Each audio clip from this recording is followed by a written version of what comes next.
नमस्कार दोस्तों, Kamra coaching centre के ऑनलाइन प्लेटफॉर्म पे आपका स्वागत है। जिन विद्यार्थियों ने अब तक चैनल को सब्सक्राइब नहीं किया है वो सब्सक्राइब कीजिए, और जिन्होंने अब तक इस चैनल को शेयर नहीं किया है वो ज़्यादा से ज़्यादा लिंक को शेयर कीजिए। और आज हम करंट अफेयर्स की क्लास में स्टार्ट करते हैं नए प्रश्नों के साथ में। सबसे पहले आज हम करंट अफेयर्स में बात करेंगे स्टैच्यू ऑफ पीस का। स्टैच्यू ऑफ, सबसे पहले आज हम करंट अफेयर्स के अंदर बात करेंगे स्टैच्यू ऑफ पीस।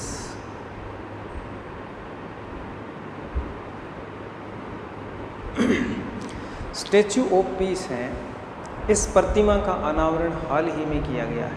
कहाँ पर किया गया है, किसके द्वारा किया गया है, किसकी प्रतिमा का किया गया है और क्या खास बात है, तो ध्यान रखना। स्टैच्यू ऑफ पीस है, इसका अनावरण हाल ही में किया गया है। कितनी तारीख को किया गया है? 7 जुलाई को किया गया है। 7 जुलाई 2022 को स्टैच्यू ऑफ पीस का अनावरण किया गया है। कहाँ पर किया गया है? तो 7 जुलाई 2022 को श्रीनगर जम्मू कश्मीर। कहाँ पर किया गया है? श्रीनगर जम्मू कश्मीर। श्रीनगर जम्मू कश्मीर के अंदर स्टैच्यू ऑफ पीस का अनावरण किया गया है। ये स्टैच्यू ऑफ पीस है, ये किस महान आचार्य की जो प्रतिमा है उसके याद में किया गया है। तो ध्यान रखना, स्टैच्यू ऑफ पीस का अनावरण 7 जुलाई 2022 को किस शहर से किया गया है? श्रीनगर से किया गया है। और किसके द्वारा किया गया है? तो ध्यान रखना, केंद्रीय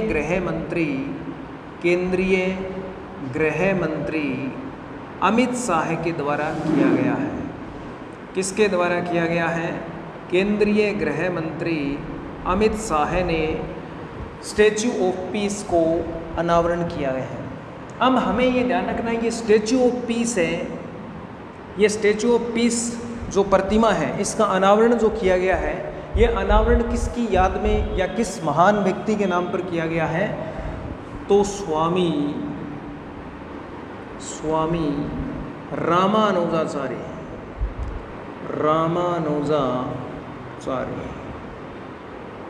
ये किसकी प्रतिमा है?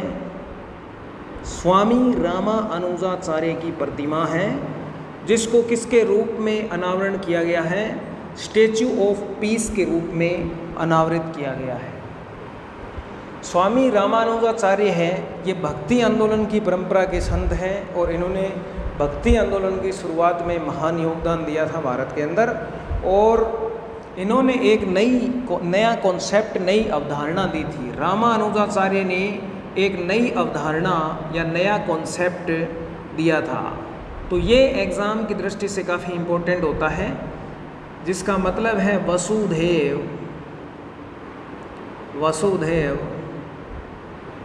कुटुंबकम।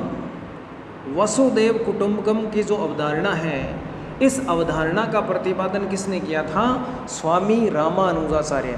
हाल ही में इनकी प्रतिमा का अनावरण स्टैच्यू ऑफ पीस के रूप में कितनी तारीख को किया गया है? 7 जुलाई 2022 को किया गया है। किसके द्वारा किया गया है? गृह मंत्री अमित शाह के द्वारा किया गया है। कहाँ से किया गया है? श्रीनगर से किया गया है। तो ये था आज का अपना पहला सबसे इम्पोर्टेंट क्वेश्चन, जिसके अंदर हमने डिस्कस किया स्टैच्यू ऑफ पीस को। स्टैच्यू ऑफ पीस क्या है? तो स्वामी रामानुजाचार्य की प्रतिमा का अनावरण किया गया है। हाल ही में कब किया गया है? 7 जुलाई 2022 को। किसके द्वारा किया गया है? तो केंद्रीय गृह मंत्री अमित शाह के द्वारा किया गया है। कहाँ से किया गया है? तो श्रीनगर से किया गया है। इसके अलावा आपको पता है पहले से ही कि स्टैच्यू ऑफ इक्वेलिटी, ध्यान रखना, स्टैच्यू ऑफ पीस आज हमने पढ़ा है, लेकिन इससे पहले हैदराबाद के अंदर क्या किया गया? स्टैच्यू ऑफ इक्वेलिटी का अनावरण किया था नरेंद्र मोदी ने 5 फरवरी 2022 को। तो ध्यान रखना, स्टैच्यू ऑफ इक्वेलिटी है वो रामानुजाचार्य की प्रतिमा है, वहाँ का अनावरण जो है वो किसने किया है? तो ध्यान दीजिए, ये हमने कौन सा पढ़ा है, स्टैचू ऑफ पीस पढ़ा है। लेकिन मैं अब जो बता रहा हूँ आपको वो है स्टैचू ऑफ इक्वेलिटी। क्या है, स्टैचू ऑफ इक्वेलिटी। इक्वेलिटी का मतलब क्या होता है, समानता। तो स्टैचू ऑफ इक्वेलिटी,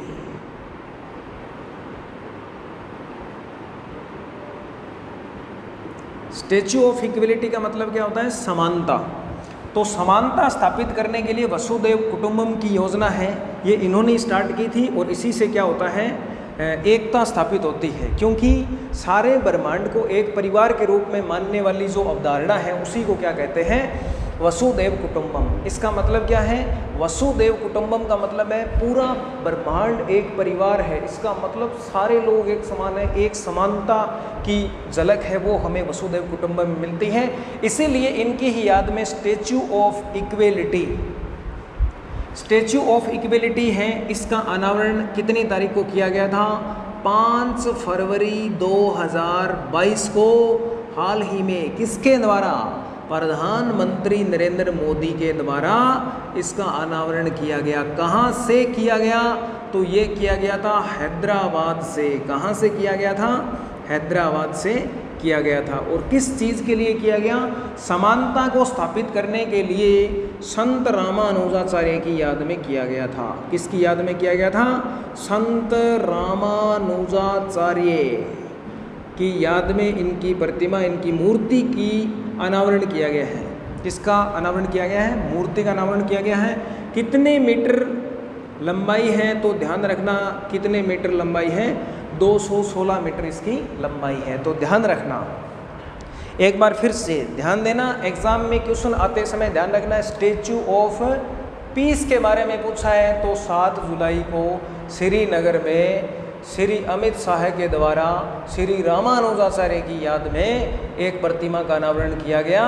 और श्री रामानुजाचार्य ने कौन सी अवधारणा दी, वसुधैव कुटुंबकम, जिसका मतलब क्या होता है, पूरा ब्रह्मांड एक परिवार है, यानी सारे लोग समान हैं, पूरे ब्रह्मांड के लोग एक साथ मिलकर रहेंगे।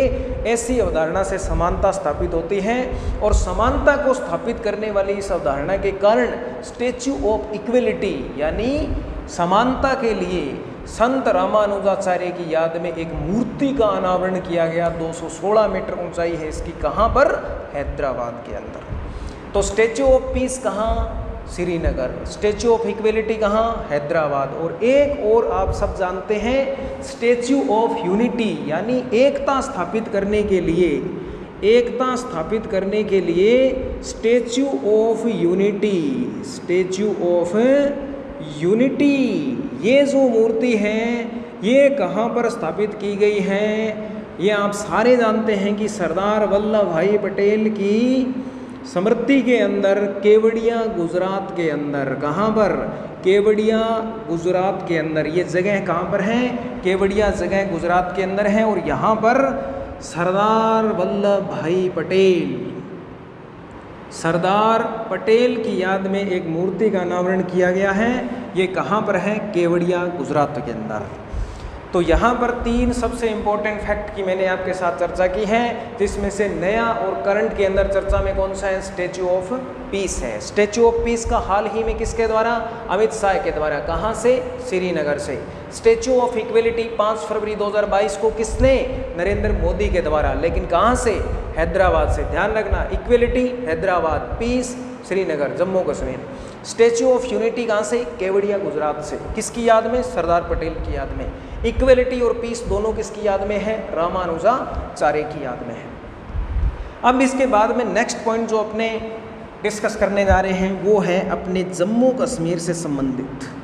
देखिए, जम्मू कश्मीर के अंदर पहले राज्य था, धारा 370 थी, विशेष राज्य का दर्जा इसके पास था। और अब इसके बाद में इसकी धारा 370 को समाप्त कर दिया गया है, नया केंद्र शासित प्रदेश बनाया गया है।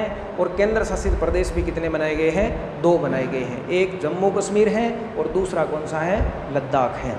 इन दोनों को अलग अलग करने के बाद में इनकी विधानसभा की सीटों को फिर से परिसीमन करने के लिए हाल ही में कुछ समय पहले संविधान के अनुच्छेद 82 के अकॉर्डिंग एक परिसीमन आयोग का गठन किया गया था और परिसीमन आयोग बनाने के बाद में वहाँ की विधानसभा की सीटों का परिसीमन हुआ है। और वो परिसीमन करने के लिए जो आयोग बनाया गया था, उस आयोग का अध्यक्ष कौन था, कौन से आयोग ने जम्मू कश्मीर की विधानसभा की सीटों का हाल ही में परिसीमन किया है, तो आइए जानते हैं। इसी से संबंधित महत्वपूर्ण फैक्ट है। तो जम्मू कश्मीर विधानसभा परिसीमन, जम्मू कश्मीर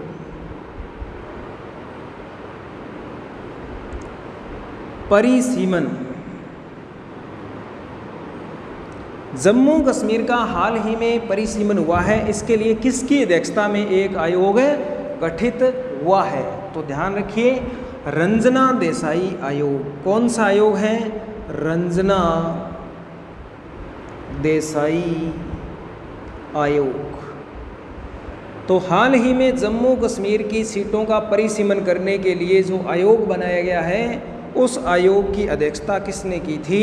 तो ध्यान रखना, रंजना देसाई ने की थी। बहुत ही इंपॉर्टेंट क्वेश्चन है पॉलिटी की दृष्टि से कि किसकी अध्यक्षता में जम्मू कश्मीर का परिसीमन करने के लिए आयोग बनाया गया था, तो रंजना देसाई की अध्यक्षता में आयोग बनाया गया था।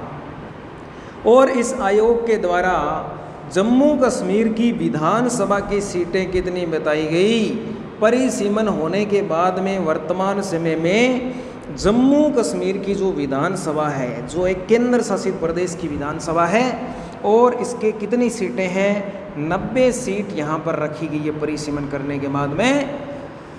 तो जम्मू कश्मीर की विधानसभा की सीटें परिसीमन होने के बाद में नई कितनी सीटें आई हैं? 90 सीटें हैं। इससे पहले जानकारी के लिए आपको बता दे रहा हूँ कि जम्मू कश्मीर की कुल विधानसभा की जो सीटें हैं वो कितनी हैं? 114 सीटें हैं। जम्मू कश्मीर की टोटल सीटें कितनी हैं? परिसीमन से पहले 114 सीटें हैं। इनमें से 90 सीटों पर तो काफ़ी समय से चुनाव होते ही आ रहे हैं, इलेक्शन होते हैं, और इलेक्शन होने के बाद में यहाँ से सदस्य विधानसभा में आते हैं।